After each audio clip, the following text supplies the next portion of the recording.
is present. Alright, so what I'm going to do now is I am going to go ahead and try to enter into the both of your energy. So it's going to take me quite a little bit just because there's 2 of you instead of 1. And so Eric is going to feel me primarily around his chest, right near his heart, and kind of like he's like a little bit short of breath sometimes because he has a gentleman that's short of breath that has something with his heart or something with his chest that's very close to him, paternal side. But you do also have a female that's very near to you as well. She feels more maternal, very spunky, the one that kind of knows guiding everything from before. She's more cheeky, like she likes to have a laugh. But those are some energies that I'm kind of pulling a little bit.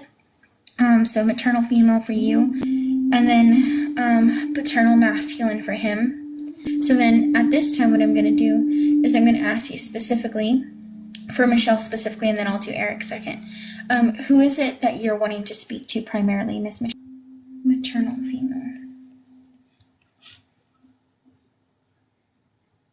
And then Eric.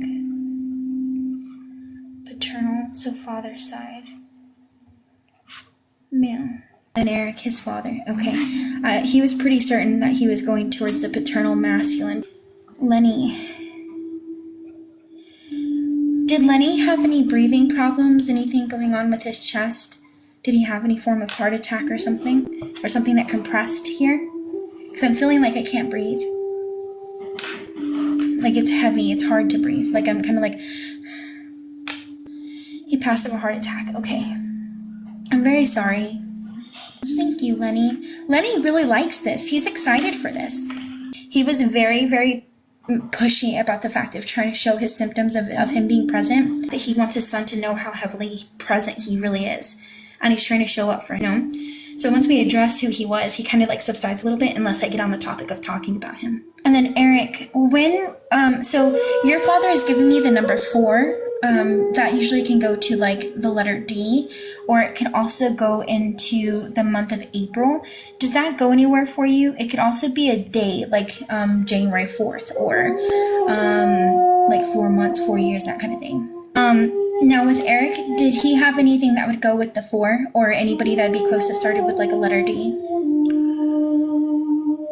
Because as I'm waiting for the answer, he's saying that there's somebody that's close to him that is like kind of like his child. Okay, so Daphne, yeah, so he's gonna be talking to Erica and Daphne. And January, oh, and I think I used January 4th as an example. When is Daphne's like birthday? What's the day?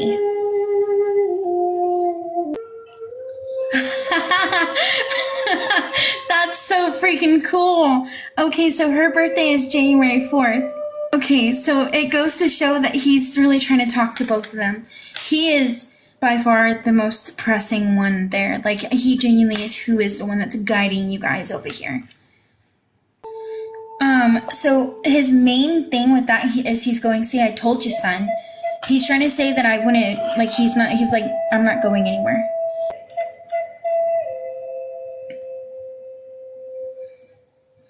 Was Lenney found unconscious?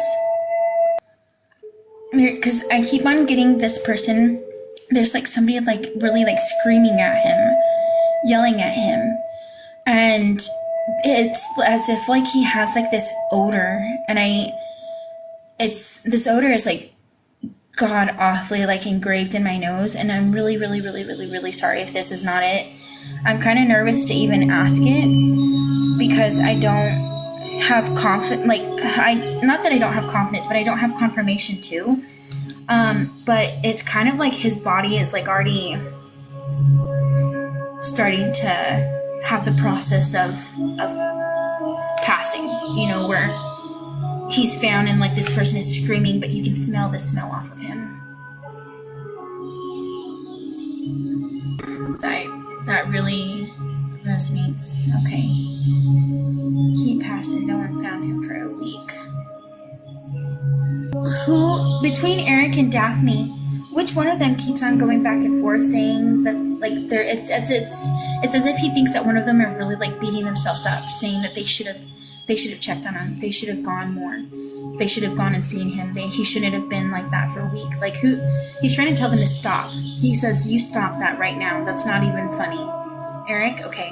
So he's really trying to address him and let him know to stop. Don't even think like that. He goes, we are completely okay. We're completely fine. Once my conscious left my body, that body isn't me. That's not how, like, that isn't what happened to it afterwards is not the life that I got to live. I'm emphasizing how I'm a little torn, okay? Because he's showing where he has this just outrageously deep love, so deeply, for Daphne and Eric. But he feels like there's a distance between him and Eric, where Eric may think by some slim chance that he is not what Lenney expects of him, and where there's kind of like a distance, a divide between the both of them, where he may think that Lenney is, like, he knows Lenney loves him, but where he thinks that Lenney is never proud of him or never had seen him.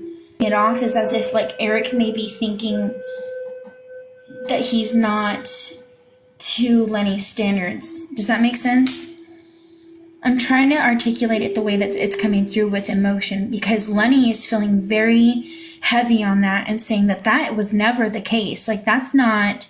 Yes? Okay. So I hope Eric... I know that it doesn't do anything because it's not words coming from Lenney physically, but these are literally his thoughts and his processes that Lenney's trying to tell and convey to Eric, is that he never thought that of him. He's saying, I was only ever hard on him because of the fact that I saw how much he can absolutely achieve, and he just didn't. He didn't push himself. He didn't want to push himself. And he goes, I don't think he's lazy by no means. I think this child worked his ass off for everything he's ever done.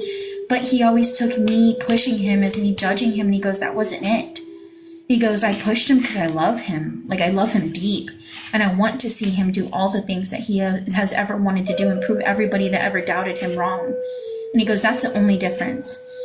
He and Eric had a rocky relationship when his was a teen and when his parents split.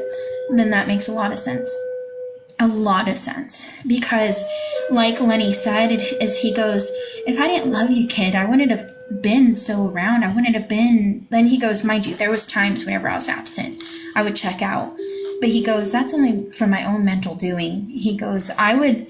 If I could go back and do anything 1,000 times again, I would not change the way that I coached you. He goes, because that made you so strong. That made you who you were. And he goes, you're going to be 10 times better of a father than I probably ever was. He says that he really does talk a lot with numbers. He's very analytical, very wise, very blunt to the point. He can be nurturing and kind, but he's only soft with girls. He says it's not the fact of gender difference. What it is, you know, unfortunately, I was raised in that mentality where men have to be strong. And he goes, that's not the case no more. Wow. Okay, I'm seeing a synchronicity here. I have been heavily pushed to really speak more vibrantly about men and suppressing their emotions and stuff like that and not letting them do that, and trying to coach society and saying that just because we're supposed to see the man as the stronger one doesn't mean that they have to be strong for everybody around us. It's okay not to be okay, but they need to be supported whenever they're not okay and not seen differently, you know? And I think it's going to go with Lenney. I think Lenney's been really pushing this narrative. And I think he's been waiting for you guys to come to kind of get a message, because he's so thick and so strong with all of his information. And that does happen. They will travel to that channel weeks and months before the fact of their person actually coming and getting that message. And who is in May? Who has something in May? May. Your birthday is in May. Okay, that's pretty cool.